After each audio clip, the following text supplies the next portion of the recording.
Hello everyone, it's Gary Bruton, and today I'm at the Municipal Airport in Livermore, California.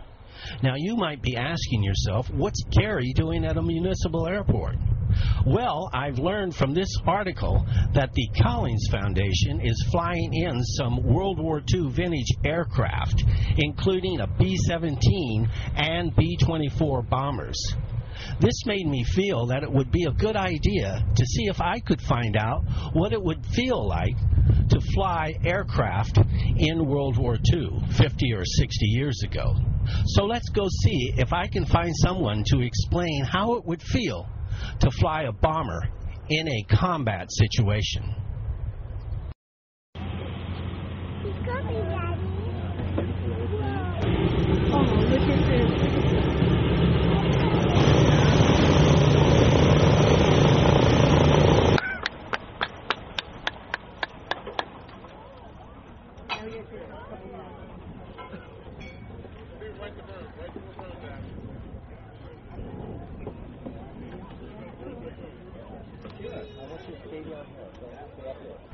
Okay, Gary. Hi, my name's Fred Lewis. I'm the pilot of the B-17, and I'm with the Collins Foundation, a nonprofit organization that travels the United States paying tribute to World War II vets. And we do it by these two aircraft you see behind us here. The B-17 and the B-24 are the two bombers we travel with. We also have a B-25, but it's down for maintenance right now.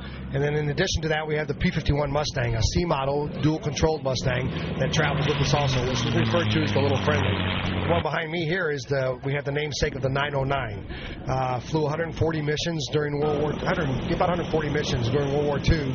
Never aborted a mission, never lost a crew member. And then it was brought back and was scrapped. Like most of the B-17s, B-24s, and most of the bombers of World War II, they had outlived their usefulness at the end of the war, and we were just coming into the jet age. The dimensions of the B-17 here are about 103-foot wingspan, about 90 feet long. The payloads vary. You'll hear all kinds of stories, anywhere from 4,000 to 8,000 pounds. The B-24 had a bigger payload, bigger bomb bay, could fly farther, fly faster. But again, the B-17 got all the notoriety in Europe. B-24 flew both in Europe and in the Pacific.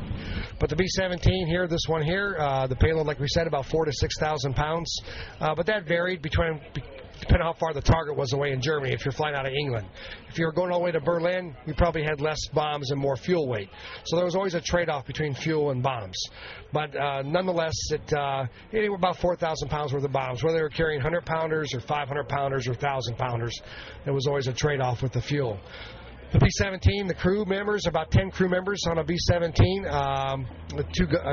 four gunners that were true gunners, and then everybody else, besides the pilots, doubled as a gunner. Flight engineer was the top turret. You'll see behind me here, that was the top turret gunner. Radio operator and navigator were in the nose dome or the shin dome of the plane, and they each had a couple 50 calibers up there. Radio operator, we don't have one, but he also had a 50 caliber, which is this open area right here in the midsection of the aircraft. Two waist gunners, one on each side, the port and starboard side, if you want to say it the Navy way, and then the ball turret gunner, which is in the bottom, which is probably one of the most dangerous jobs, and the tail turret gunner on right at the stinger of the aircraft.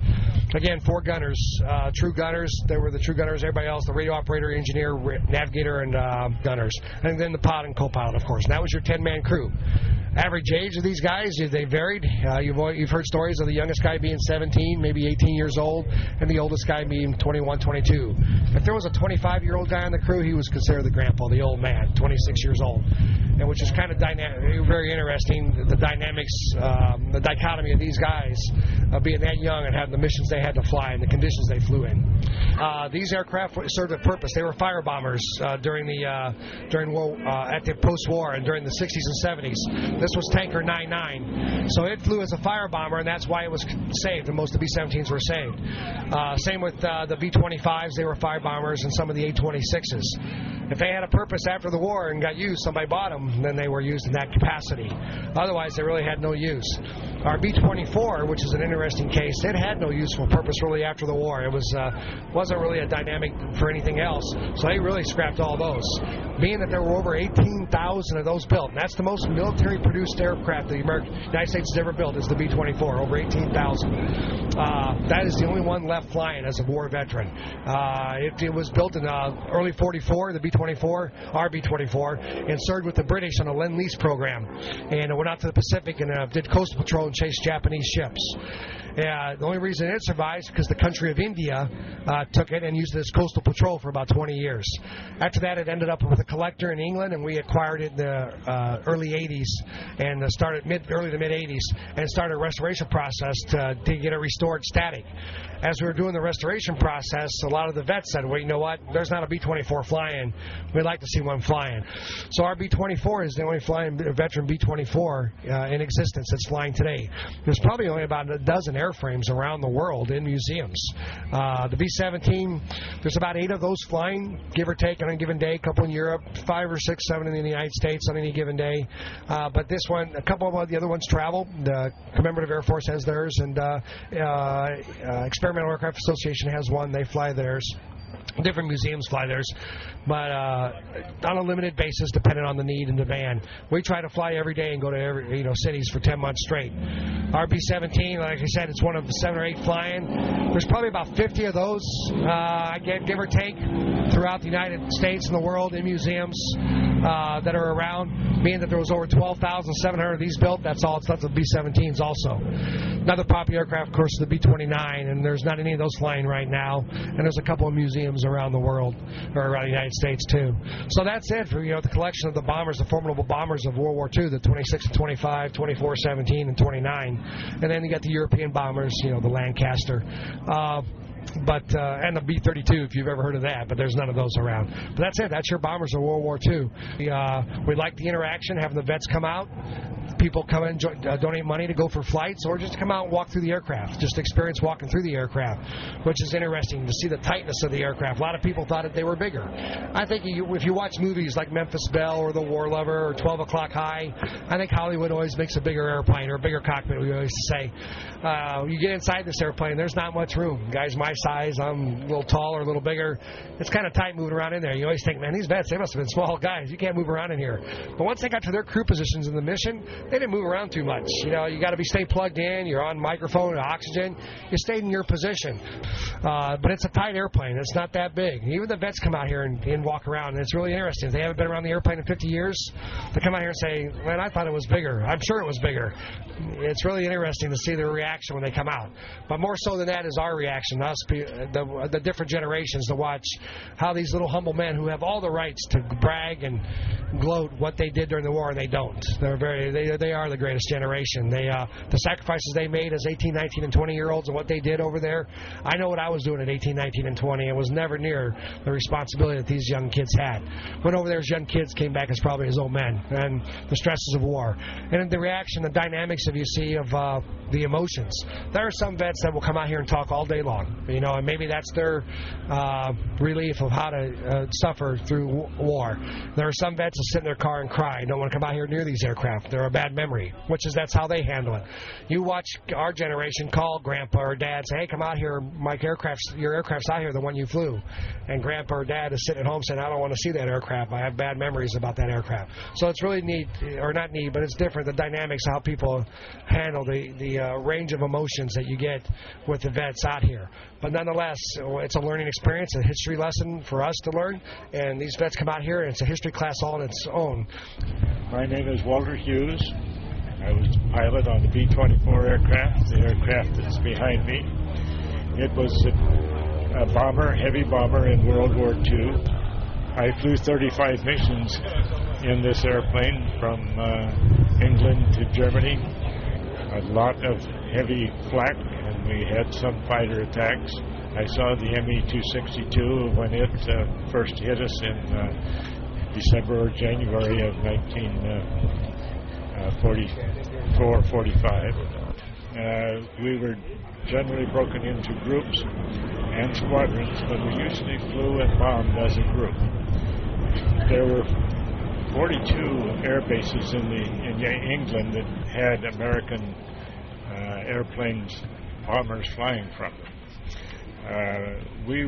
The last several months of the war, we would put up 1,000 of these bombers between both B-24s and B-17s, and that was we would go to usually 1 or 2 targets, but it'd be at least 200 or 300 planes bombing any particular target.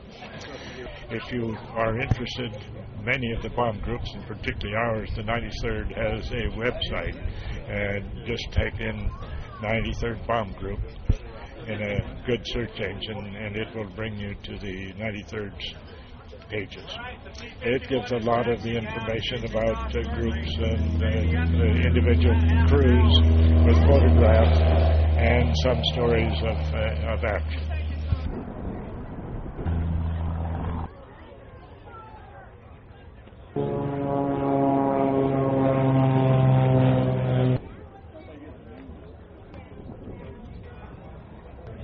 Again, that's the Collins Foundation. We're an educational, nonprofit educational foundation.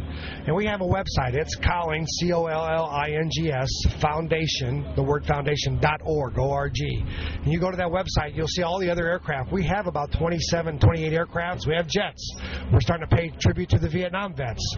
If you know of the F-4 Phantom, the A-4 Skyhawk, a T-33, a UH-1 Huey, we have those aircraft too that we're trying to pay tribute to the Vietnam vets and our Vietnam Memorial Flight. But our website, and it has all the information on it. If you want to become a member of the Collins Foundation or a donor, we appreciate any kind of support because, quite frankly, it's money that keeps the aircraft in the air. You'll see on our aircraft there's a lot of names on the side of the aircraft. That's donations by kids or grandkids to have their grandpa or dad. That name stays on the aircraft forever, as long as we own the aircraft, which will probably be forever. We look for any kind of help. It's kind of fun. It's a family affair. The dynamics and dichotomy of the social people around us. We love the people that love these aircraft and love what the vets did for these aircraft. So the collinsfoundation.org, you can look on that website and find us and get all the information about the aircraft we have and what we do, our tribute to these vets.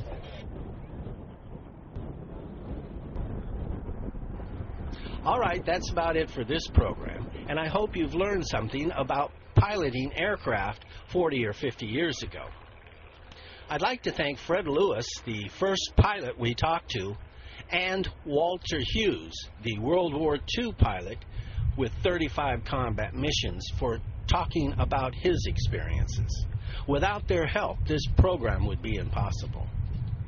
In closing, I'd like to say hello to all my friends in Pattaya and Bangkok, Thailand, and the Rotary Club International. This is Gary Bruton reporting from Livermore, California.